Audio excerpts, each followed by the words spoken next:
So, with the holy month of Ramadan underway, a time of fasting, prayers, and coming together for the Muslim community, is this the appropriate time, as mentioned by Mr. Albanese, and possibly the best opportunity for the government to resume funding for the UNRWA?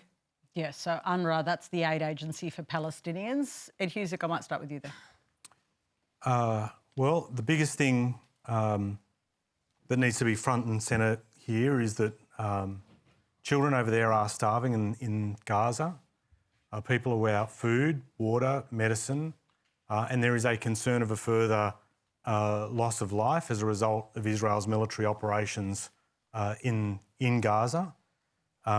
We've had that suspension of funding. We are working hard and we do need to see funding resumed as quickly as possible. UNRWA doesn't just supply humanitarian aid, it's responsible for the functioning of community in Gaza. And, there are decisions being made, either suspending help to Gaza, seeing Israel's military operations there and the impact that's had on lives lost, estimated 31,000 plus and nearly 73,000 injured. We do need to get this restored as quickly as possible. And you want it restored to UNRWA? Well, we've got to go through the investigations and see what they say, but that needs to happen as quickly as possible. Because the government's looking at other options. There's a push just this afternoon, I'm sure you've seen the stories, some people saying, some of the Israeli lobby groups, that they would like to see the money go towards the floating aid base, the pier that they've described, the US. Would that be appropriate? I think the best thing that could happen right now is that Israel actually allows humanitarian aid to go through. That's the thing that's not being discussed adequately. They need to let this happen. But why aren't they? There is an unprecedented crisis that is happening there, and there are decisions, life and death decisions, that are being made by Israel that need to be dealt with, and there needs to be more humanitarian aid going through. And it's not just while we're focused on Gaza, there's also in the West Bank. People are being prevented in terms of their jobs, their incomes. They're economically being crippled in that part as well. That hasn't even been contemplated yet, where people are begging for cash and heating through the course of winter. And I think that's another issue as well that has been missed and needs to be recognised and dealt with. So you think the responsibility is on Israel? Yeah, in terms of humanitarian aid, absolutely. And much of the international community has been saying this needs to be addressed, that innocent civilians should not be paying the price and they should be able to get the aid flowing through a lot quicker. And the fact that the US has had to get to that stage of talking about that floating pier demonstrates that I think in many respects Israel has refused to listen to what I believe are absolutely not just reasonable but vital calls for people to get the aid that they need. So if Israel's not listening, should they face sanctions and ramifications? Well, I think you're going to see that enter.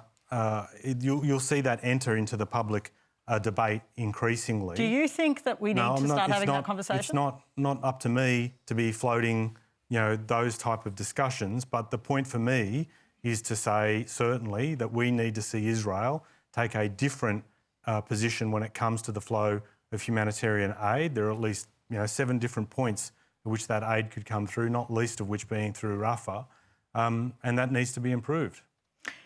Yanis, the Australian government has changed its line significantly in the last few months as the death toll has risen, signing a joint agreement with New Zealand and Canada, for instance, calling on Israel not to enter into a ground offensive in Rafah. There's been a big shift, hasn't there, in the world's response? No. Too little, too late. Yep. The starving children in Gaza are not starving. They are starved intentionally. There is a concerted effort by Israel to starve the population of Gaza. This is not collateral damage. This is an intentional policy. It is a war crime. They would argue that the reason the aid's not going in is because Hamas takes the aid, and that's the argument they make. What's your response to that? That it is evidently not true. That there is a policy.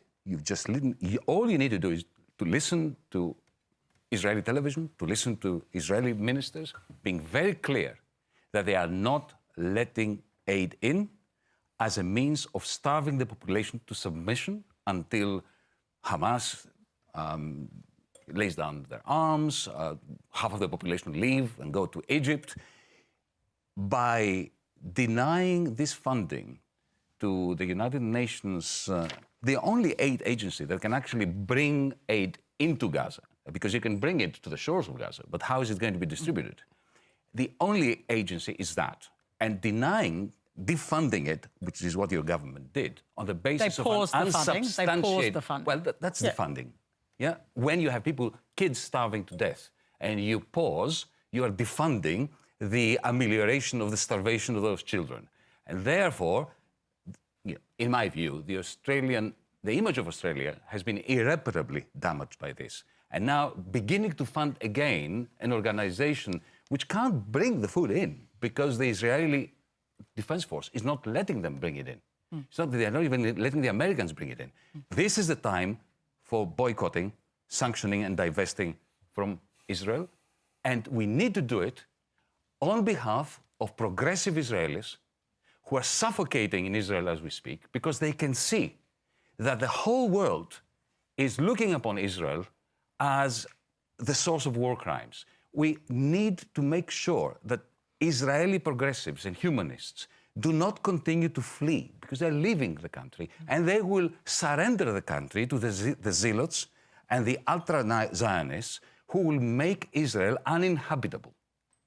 Jacqui Lambie, at the start of this crisis, you gave a powerful speech at the Parliament. You were very concerned about the Hamas attack, as a lot of people have been and should be. 5 months into this conflict, what are your reflections? Do you think Israel's gone too far? I think Israel is starting to annoy a lot of people out there.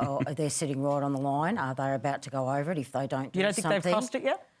I will just say they're right on that line. I think this has been going on for too long. The problem is you do have terrorists, and terrorists are bastards. There's no other way to put that. Anywhere that has terrorists, you will have destabilisation through your country. There is no doubt about that when you have a large group of them. That's my first thing. My second point is this. We have a thing out there, it's called United Nations. Okay, we have soldiers out there that wear blue caps. Now, I'd like to see Israel take out one of them when they're on the ground passing out food. Why aren't we talking about putting peacekeepers over there at these checkpoints, neutral countries that are not involved, okay, to make sure this food is getting delivered? Why aren't we doing that? Nobody's talking about this, and I don't see a reason why not. They haven't got months and months, those kids over there, all the adults or anyone on that Gaza Strip. It needs to be done tomorrow. I would like to see United Nations talking about bringing those blue hats in there on that Gaza Strip, because I'd like to see bloody Israel try and take one of them out, okay?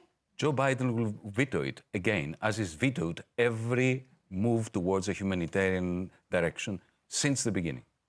It's the United States vetoing and dragging the rest of the West along with them. Well, the rest of the West needs to stand on its own 2 feet. Yeah. Is that a viable option? The one that's been proposed? I mean, this is sort of beyond the scope of my area of expertise, but it certainly seems like a viable option. This is an absolute humanitarian disaster. Yeah.